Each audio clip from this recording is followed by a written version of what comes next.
습니다. 새해 복 많이 받으세요.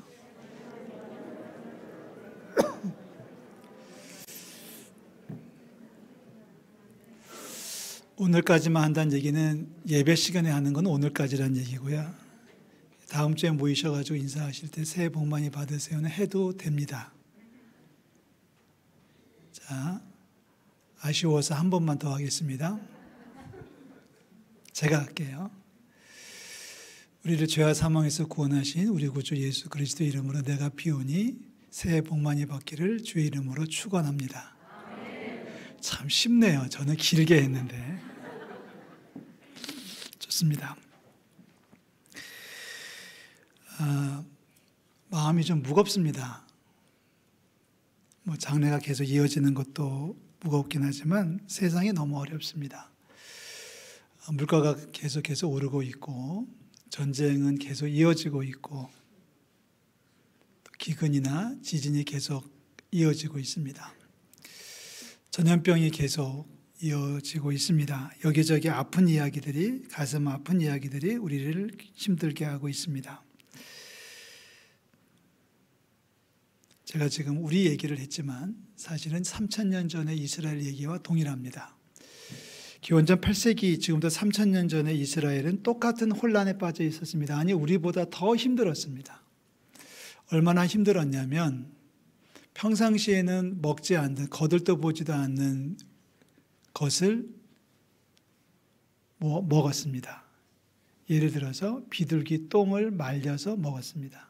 근데 그나마도 없어가지고 돈을 주고 살 수가 없었습니다. 1000원이면 살 수 있는 것이 3만 원이 되고 5만 원이 되고 10만 원이 되던 정말 경제적인 파탄을, 우리도 그랬습니다만은 옛날 이스라엘 백성들도 똑같이 걷고 있었습니다.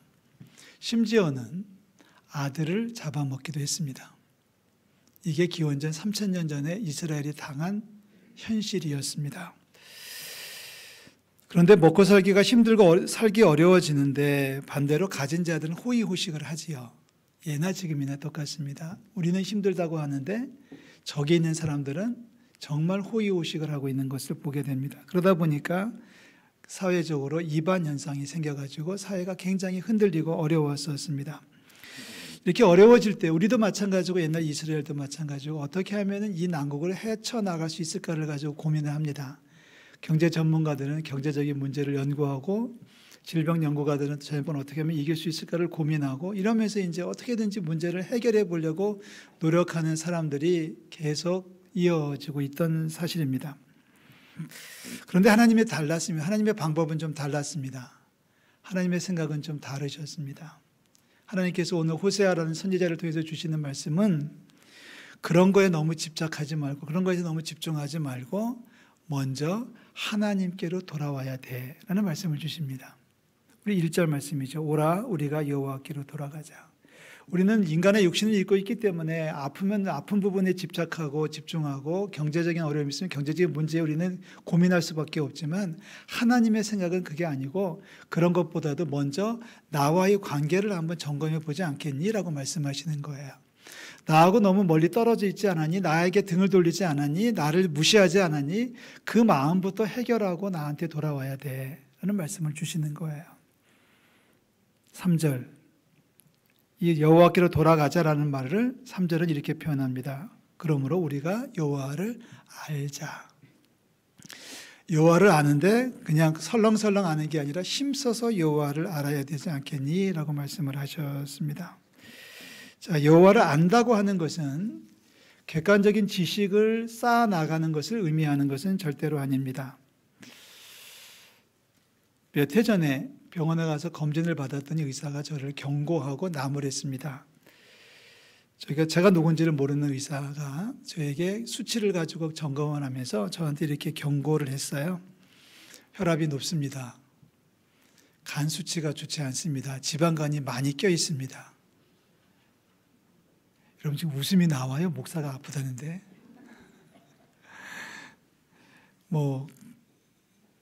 심지어는 당화혈색소 수치가 높아가지고 조절해야 됩니다. 이러면서 얘기를 해요. 그러면서 하시는 말씀이 최아무개라는 의사 선생님 하시는 말씀이 이제부터는 술을 끊어야 됩니다.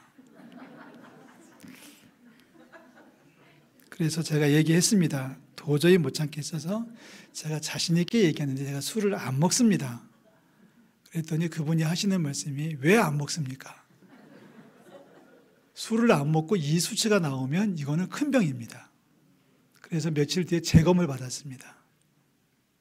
술도 안 먹는데 이 정도 수치가 나오면 이거는 큰 병이라고 생각했던 의사는 이제 그러면서 이제 제가 목사라는 게 알려졌어요. 제가 목사라고 알려지니까 자기는 집사라고 하더라고요. 뭐 어느 장로교회 안수 집사님이라고 하시는데 그러면서 이제 선생님, 의사 선생님이자 집사님께서 저에게 이제 경고를 계속합니다. 이제부터는 뭐 먹지 말아요? 아니 술은 됐고 짜게 먹지 말고 염분을 줄이고 또 기름진 거 줄이고 단 거 줄이고 뭐 그분 말대로 하면 저 먹을 게 하나도 안 남더라고요. 그래서 그날 저녁에 집에 와서 저희 아내한테 말도 안 하고 라면을 2개를 끓여서 먹었습니다. 먹고 난 다음에 자수했습니다.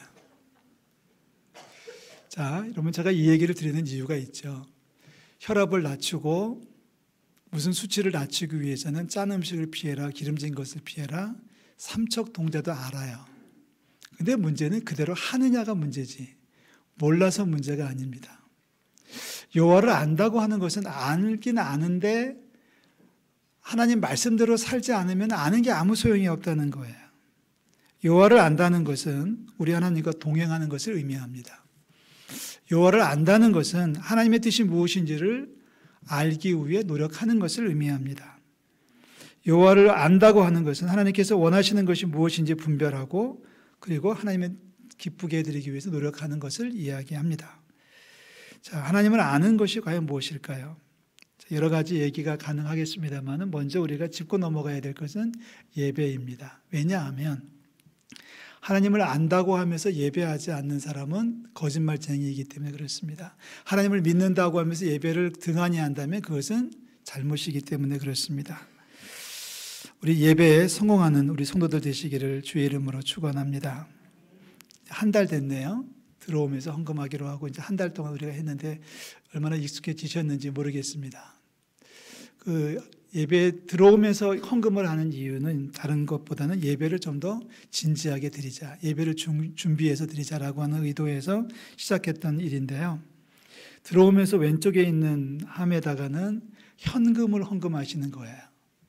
그리고 오른쪽에다가는 감사헌금이라든지 11조 같이 그 봉투에 준비해 놓으신 헌금을 이제 거기다가 봉헌해 주시면 이제 뒤에서 안내위원들이 헌금 우리 장로님들이 다 정리해가지고 봉헌 시간에 가지고 올라옵니다. 연차는 안 올라옵니다.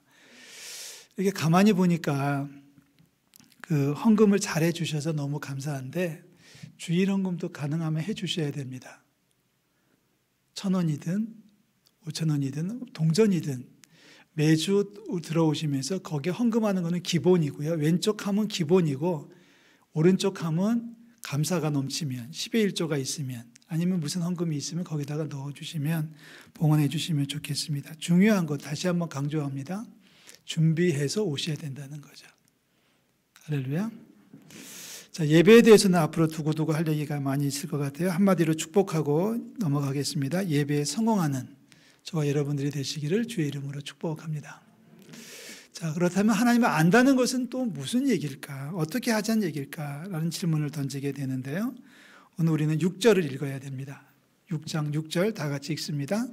나는 인애를 원하고 제사를 원하지 아니하며 번제보다 하나님을 아는 것을 원하노라. 아멘.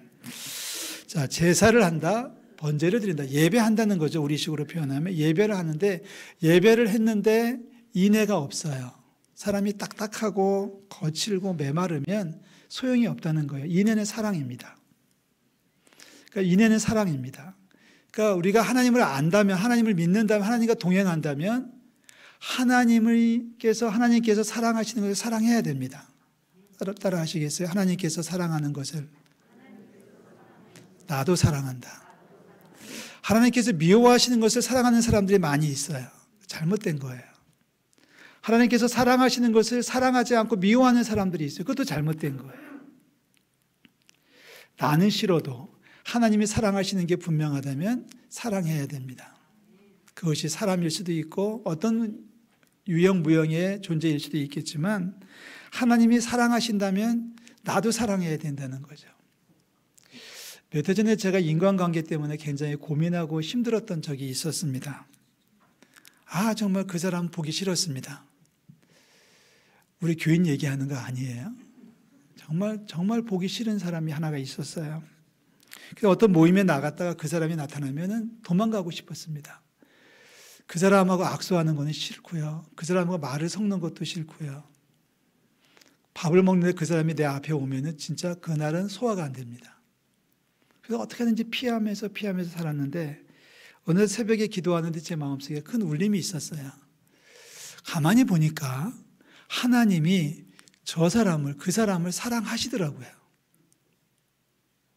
하나님이 그 사람을 사랑하는 게 보여요.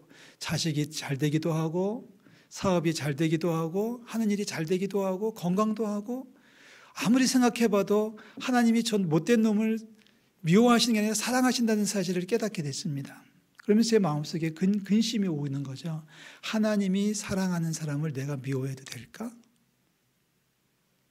하나님이 사랑하시는 사람을 내가 미워해도 될까? 답은 아니요가 답이었습니다. 그래서 그 사람을 사랑하기로 작정을 했어요. 기도하다가 큰 깨달음을 가지고서 내가 저 사람을 사랑해야 되겠다 하고 마음을 먹었는데 며칠 뒤에 그 사람이 제 앞으로 뚜벅뚜벅 걸어오는데 도망갔어요. 저도 참 약하죠. 못됐죠. 이게 아니다 싶어가지고 계속 기도하다가 이제 제 기도가 바뀌었습니다. 한 달 정도 고민하고 근심하다가 새벽에 기도하면서 이렇게 기도했어요. 하나님, 그 사람이 잘 되게 해 주시옵소서. 축복하는 기도를 했습니다.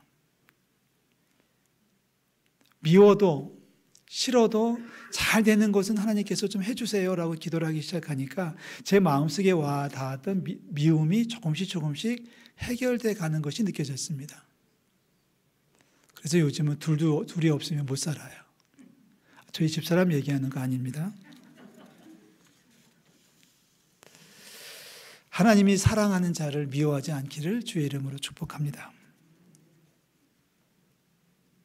하나님 앞에 온전히 서기를 원하신다면, 하나님 앞에 복받기를 원하신다면 하나님과 동행해야 되고요.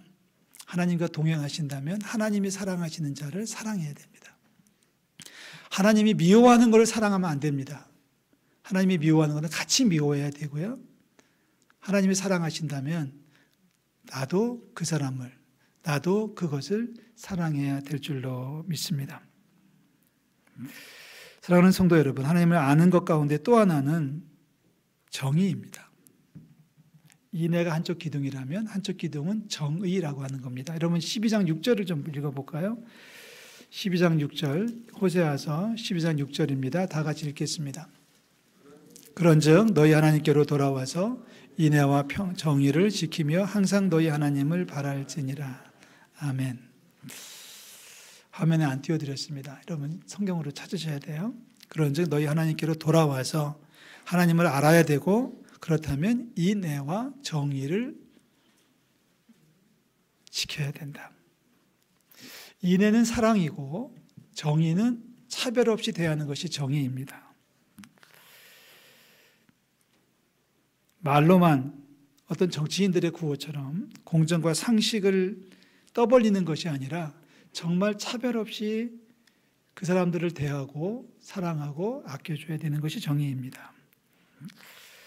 제가 묻고 싶은 것이 하나 있는데 여러분 제 말이 맞는지 한번 생각해 보십시오. 출애굽기 23장 3절을 제가 읽겠습니다.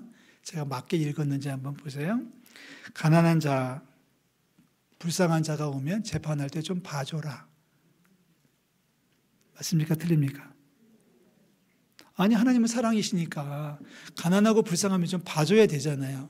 그런데 재판할 때는 봐주면 안 된다는 게 이게 정의예요. 제가 정확히 읽어볼게요. 가난한 자의 송사라고 편벽되이 두둔하지 말지니라. 가난한 자를 재판할 때 가난하다는 이유 때문에 불쌍하다는 이유 때문에 봐주지 말라는 겁니다. 이게 정의입니다. 재판할 때는 정의가 있어야 되는 거예요. 뭐 그 사람을 우리가 평상시 사랑할 수도 있고 도와줄 수도 있지만 재판할 때만큼은 정의가 깨지면 안 된다는 얘기를 하는 겁니다. 제 기억이 맞다면 한 오래전에 경상도에서 있었던 사건인데요. 어떤 책에서 그 얘기를 읽었어요. 어떤 여자분이, 아이를 키우는 여자분이 학교 앞에서 음식을 만들어 파는 뭐 분식집 같은 걸 하면서 이제 장사를 했는데 이게 이제 식품위생법에 걸렸어요. 단속반한테 걸려가지고 즉심에 넘어갔어요. 그러면 이제 좀 불결한, 좀 뭐 시효가 지난 음식 재료를 사용했는지 걸려가지고 즉심에 처해졌는데 재판장이 재판을 합니다. 신문을 하잖아요. 이렇게 이것도 물어보고 저것도 물어보다가 결국은 그 여인에게 선고를 내렸습니다. 벌금 100만 원. 근데 재판장 마음이 아려요. 좀 애처로운 거예요. 이 사람이 분명히 돈이 없는 걸 알아요. 돈이 없고 가난한 걸 아는데 죄는 죄고 판결은 판결인 거예요. 그래서 벌금 얼마? 100만 원을 선고를 했습니다. 만약에 100만 원을 내지 못한다면 구류를 한 달간 살아라. 뭐 이런 식의 선고를 했던 모양입니다. 그런데 그날 오후에 그 판사는 법복을 벗고 내려가서 100만 원을 찾아가지고 법원에 100만 원을 예탁을 했습니다. 판결은 자기가 해놓고 자기가 해결해 주는 거예요. 자, 판결을 하는 것은 정의이고요. 법복을 벗고 내려가서 돈을 만들어가지고 법원에다가 입금을 시키는 것은 사랑입니다. 이게 필요한 거예요, 우리에게는. 죄는 죄로 인정하고 용서는 용서할 때 용서하는 거죠. 그 판사가 여인에게 당신은 불쌍하니까 죄가 없다고 해줄게요 라고 안 했습니다. 당신 이래 보니까 돈이 없는 것 같으니까 벌금을 5만 원만 내라고 해줄게요 라고 말하지 않았습니다. 법은 법대로 정확하게 지키되 사랑할 수 있다면 사랑할 수 있는 게 판사의 이중 선행입니다. 자, 이 이야기를 하다 보면 우리는 예수님을 생각할 수 있겠죠. 하나님 어느 날 세상에 내려다 보셨습니다. 하나님의 세상을 내려다 보니까 살고 있는 모든 사람이 다 죄악에 빠져 있는 거예요. 죄악에 빠져가지고 죄를 심판하면 다 죽을 수밖에 없는 거예요. 누구도 저도 여러분도 다 죄 가운데 허물이 너무 많아가지고 심판을 받아서 죽을 수밖에 없는 겁니다. 하나님이 심판하시는 거예요. 그런데 하나님은 우리를 죄 없다라고 하시는 게 아니라 우리의 죄값을 심판하신 하나님께서 그 죄값을 치룰 수 있는 다른 방법을 찾아내신 거예요. 그것이 바로 예수 그리스도입니다. 독생자를 이 땅에 보내셔서 우리 죄를 대신해서 십자가에 달려 죽게 하시는 거예요. 누군가의 생명을 찾으시는 것은 하나님의 정의입니다. 대신 당신의 아들을 보내셔가지고 대신 십자가를 지고 죽으라고 하시는 것은 하나님의 사랑입니다. 그 사랑에 힘입어서 저와 여러분들이 지금 구주로 살고 있는 줄로 믿습니다. 장례식을 하면서 정말 올해는 장례식이 많이 이어지고 있지 않아요? 지난주에 장례식 많다고 제가 살짝 얘기했는데 하나님께서 저보고 야단치시는 건지 그 후에 2건이 더 생겼습니다. 한 주간에 2건이 생겼잖아요. 근데 장례식을 하면서 늘 마음속에 올라오는 감격은 그거예요.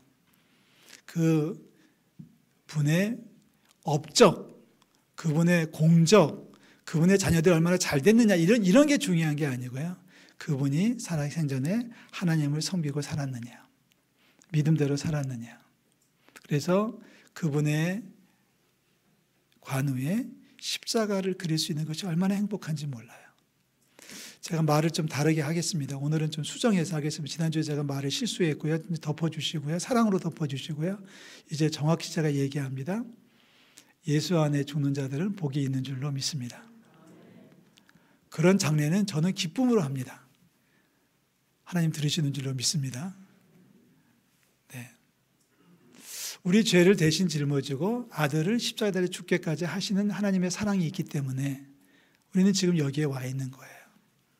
하나님 우리를 향해서 너 죄 없어라고 말씀하지 않으셔요. 죄가 있었는데 용서받았어라고 얘기하시는 거예요. 얼마나 좋아요. 우리 이제 또 한 주간을 살아야 되잖아요. 벌써 한 달이 지났네요. 결심하고 다짐했는데 벌써 또 한 달이 지나갔습니다. 마지막까지 최선을 다하고 또 2월이 되면 또 다시 한번 도전해서 멋진 삶을 살아가기를 주의 이름으로 축복합니다. 우리의 목표는 그거예요. 여호와께로 돌아가자. 힘써 여호와를 알자. 예배를 한다면 좀 더 진지하게 집중해서 예배하자. 그리고 세상에 나가면 인애와 정의로 살아가자.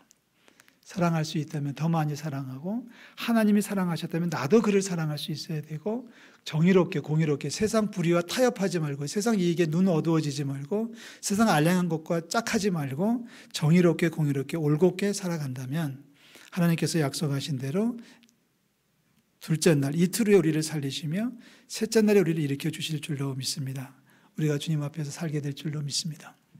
우리 힘들고 어렵지만 우리 주님의 초청을 우리가 마음속에 받아들이고 여호와께로 돌아가고 여호와를 힘써 알고 힘써 알기 위해서 더 열심으로 예배하고 더 많이 사랑하고 더 깨끗하게 살아가는 저와 여러분들이 되시기를 주의 이름으로 축복합니다. 하나님의 도우시는 은혜가 우리 모든 성도들에게 함께 하시기를 주님의 이름으로 축원합니다. 기도하겠습니다. 하나님 아버지 은혜와 사랑을 감사를 드립니다. 너무 어렵습니다. 하나님 경제적으로 너무 어렵습니다. 육체적으로 병이 들었습니다. 건강이 너무 힘듭니다. 서 있는 것조차 걷는 것조차 불가능한 분들이 너무 많이 있습니다. 하나님 아버지 앞날을 예측할 수 없을 정도로 하나님 세상이 너무 불안합니다. 그렇지만 우리가 분명히 고백하는 것은 우리를 부르신 하나님의 음성을 순종하여 따르기를 원합니다. 어서 와라 우리 여호와께로 돌아오라고 말씀하시는 주님, 우리가 주님 앞에 달려갑니다. 힘써 여호와를 알기를 원합니다. 예배에 좀 더 집중하게 하시고 하나님 아무리 힘들고 어려워도 사랑할 수 있게 도와주시고 아무리 급박해도 저희들 세상에 불의와 짝하지 않도록 하나님 역사하여 주시옵소서. 때가 되면 주께서 우리를 구원해 주시고 일으켜 세워 주실 줄로 믿습니다. 하나님 세상에서 성공하는 것을 목표로 살지 말게 도와주시고 먼저 하나님과의 관계가 회복되고 하나님 앞에 온전히 세워지는 역사를 더하여 주시옵소서. 머리 숙여 예배하고 경배하는 우리 사랑하는 성도들 한 분 한 분 한 심령마다 하늘의 소망을 더하여 주옵시고 예수 믿고 천국 가는 역사를 더하여 주시옵소서. 아버지 이 땅에 사는 동안에 하나님 나라를 살아가는 축복을 더하여 주시옵소서. 예수 그리스도의 이름으로 감사하며 기도하옵나이다. 아멘.